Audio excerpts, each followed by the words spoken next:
दोस्तों, क्या आप टैली में रीऑर्डर के बारे में जानते हैं? क्या आपने कभी टैली में रीऑर्डर लेबल इस्तेमाल किया है? अधिकतर लोगों का जवाब होगा नहीं कि हम रीऑर्डर लेबल के बारे में नहीं जानते हैं और हमने कभी रीऑर्डर लेबल इस्तेमाल नहीं किया है।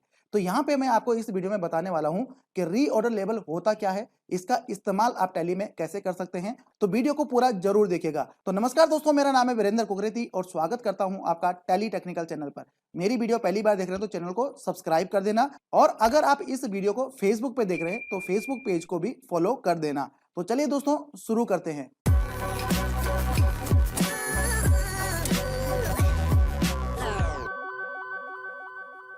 तो दोस्तों, रीऑर्डर लेबल टैली का एक बहुत ही अच्छा फीचर है जिसके बारे में बहुत कम लोग जानते हैं। तो बहुत सारे लोग रीऑर्डर लेबल के बारे में तो जानते ही नहीं है कि रीऑर्डर लेबल टैली में होता भी है। इसका इस्तेमाल करना तो दूर की बात है, क्योंकि जब आप अकाउंटिंग करते हैं तो अकाउंटिंग में आप इन्वेंट्री भी मेंटेन करते होंगे और इन्वेंट्री मेंटेन करना एक अपने आप में एक बहुत कॉम्प्लिकेसी है। तो आइटम का सही आइडिया लगाना कि आपके पास क्लोजिंग स्टॉक कितना है, उसकी अकॉर्डिंगली आपको कितना जो ऑर्डर है आपको आगे प्लेस करना है, मतलब परचेज ऑर्डर प्लेस करना है, या जो आपका क्लोजिंग क्वांटिटी है उसमें से आपके जितने सेल्स ऑर्डर हैं और जितने परचेज ऑर्डर हैं उसके अकॉर्डिंगली आपके पास शॉर्टफॉल कितना निकल के आता है, जिसका कि आपने आगे परचेज ऑर्डर रेज करना है। तो दोस्तों, यहाँ पे एक्चुअल में होता क्या है कि आप एक स्टॉक आइटम का एक मिनिमम क्वांटिटी सेट कर देते हैं। मान लिया जाए कि आपने मिनिमम क्वांटिटी 10 किसी आइटम की सेट कर दी है। उसके बाद आपने 100 पीस का जो है सेल्स ऑर्डर बुक कर दिया, मतलब किसी ने आपको ऑर्डर दिया और आपने उसको बुक कर दिया। उसके बाद आपका जो परचेज ऑर्डर है, जो कि आपने आगे किसी वेंडर को दिया हुआ है परचेज करने के लिए, वो भी ऑर्डर वहां पे आपका शो करता है।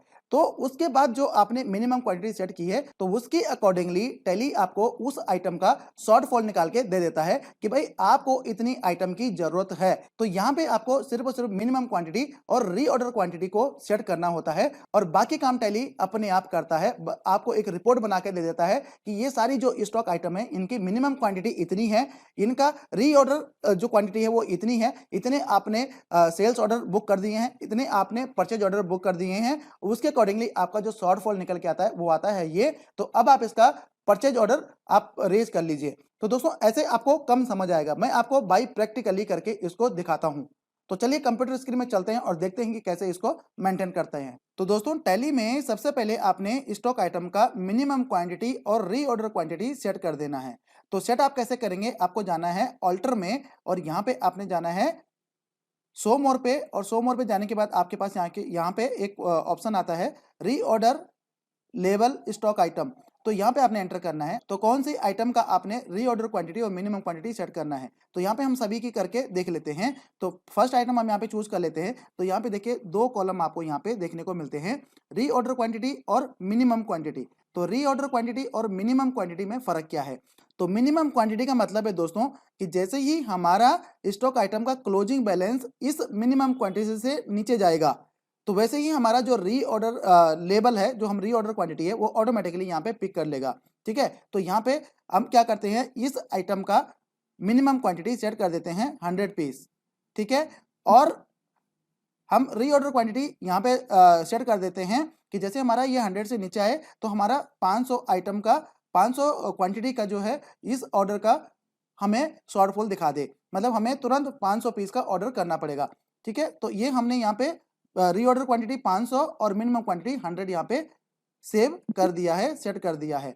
अब हम सेकेंड आइटम का भी ऐसा करते हैं। इसका हम करते हैं रीऑर्डर क्वांटिटी हमारा 100 एंड मिनिमम क्वांटिटी हम 10 यहाँ पे सेट कर देते हैं। तो ऐसे ही हम सभी का कर देते हैं।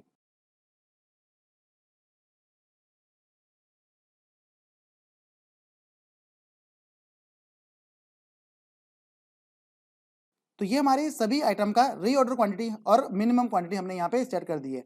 तो जब आप इन आइटम की परचेज करेंगे और परचेज करने के बाद उनको सेल करेंगे या उनको प्रोडक्शन के लिए आप उसको कंज्यूम कर देंगे, तो उसके बाद आपको प्लानिंग की जरूरत पड़ेगी कि भाई कौन सा आइटम हमारे पास कितना बचा हुआ है और कितना हमें आगे हमारे पास ऑर्डर आ चुका है, कितने हमने सेल्स ऑर्डर यानी कि जो हमारे हमारे पास ऑर्डर्स हैं वो हमने ले लिए हैं, कितने हमने अपने वेंडर को ऑर्डर दे दिए हैं, और अब हमें एक्चुअल में कितनी क्वांटिटी ऑर्डर करनी चाहिए, अपने सप्लायर से मंगानी चाहिए।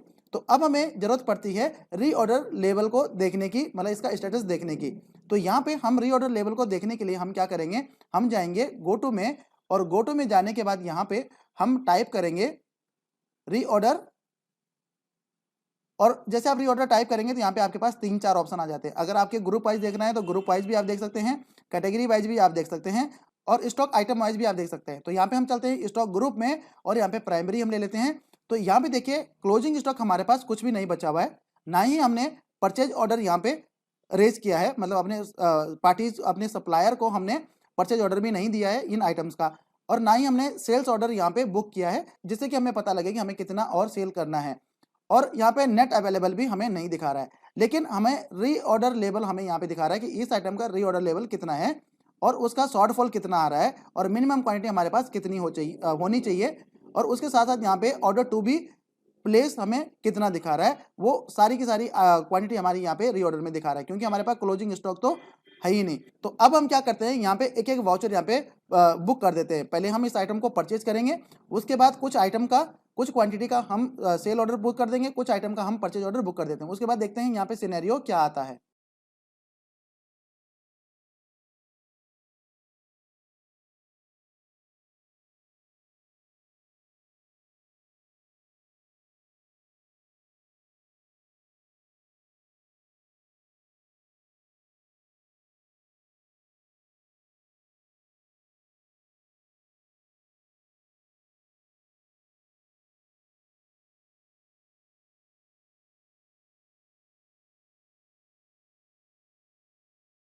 तो दोस्तों परचेज की एंट्री हमने कर दी है, सेल्स ऑर्डर हमने बुक कर दिया है, परचेज ऑर्डर हमने बुक कर दिया है। अब हम देखते हैं कि री ऑर्डर स्टेटस हमारा क्या दिखा रहा है। तो हम चलते हैं गो टू में और यहाँ पे री ऑर्डर स्टेटस में हम चलते हैं ग्रुप में और यहाँ पे प्राइमरी में चलते हैं। तो यहाँ पे देखिए, यहाँ पे हमारे पास कैसे शो कर रहा है, हमारे पास क्लोजिंग स्टॉक कितना है, क्लोजिंग स्टॉक हमारे पास इतना पड़ा हुआ है। उसके बाद परचेज ऑर्डर हमारा कितना पेंडिंग है, जो कि हमने परचेज ऑर्डर रेज कर दिया है, लेकिन अभी हमारे पास वो ऑर्डर आया नहीं है, गुड्स आया नहीं है। कितना हमें अपने सेल्स पार्टीज के लिए माल तैयार करना है, उनके ऑर्डर हमारे पास आ गए, तो वो है सेल्स ऑर्डर ड्यू। उसके बाद आपके पास यहाँ पे दिखा रहा है नेट अवेलेबिलिटी कि आपके पास टोटल स्टॉक कितना बचा हुआ है, उसका रीऑर्डर लेवल कितना है, शॉर्टफॉल कितने का चल रहा है, नेट मिनिमम क्वांटिटी कितनी है और आपने कितने का ऑर्डर देना है, ताकि आपकी जो प्लानिंग है, प्लानिंग के अकॉर्डिंगली आपको ऑर्डर टू बी प्लेस पे इतने का ऑर्डर आपने यहाँ पे प्लेस करना पड़ेगा, ताकि आपकी जो प्रोडक्शन में स्टॉक आइटम की कमी ना हो और आपकी जो स्टॉकिंग है वो प्रॉपर बनी रहे। तो इस तरह से आप इस रिपोर्ट को चेक करने के बाद आप अपना परचेज ऑर्डर प्लेस कर सकते हैं और मतलब इतना माल आप आगे से मंगा सकते हैं। तो इस रिपोर्ट से हमें क्या पता लग रहा है कि जो हमने मिनिमम क्वांटिटी और रीऑर्डर क्वांटिटी हमने सेट किया था, उसके अकॉर्डिंगली अब हमें कितना का ऑर्डर हमें प्लेस करना है, आगे कितना माल हमें मंगाना है, ताकि हमारी जो इन्वेंट्री है बराबर रहे, किसी चीज़ की कमी ना हो, जो हमने प्लान किया था उसके अकॉर्डिंगली। ठीक है दोस्तों, तो इस तरह से आप रीऑर्डर लेवल का इस्तेमाल कर सकते हैं। उम्मीद करता हूं कि ये इन्फॉर्मेशन आपके बहुत काम आएगी। अगर आपके कुछ क्वेश्चन है तो मेरे को कमेंट बॉक्स में कमेंट करिए, और अगर अभी तक आपने चैनल को सब्सक्राइब नहीं किया तो जल्दी से सब्सक्राइब करिए। तो धन्यवाद दोस्तों इस वीडियो को देखने के लिए, मिलते हैं अगली वीडियो में, तब तक के लिए जय हिंद।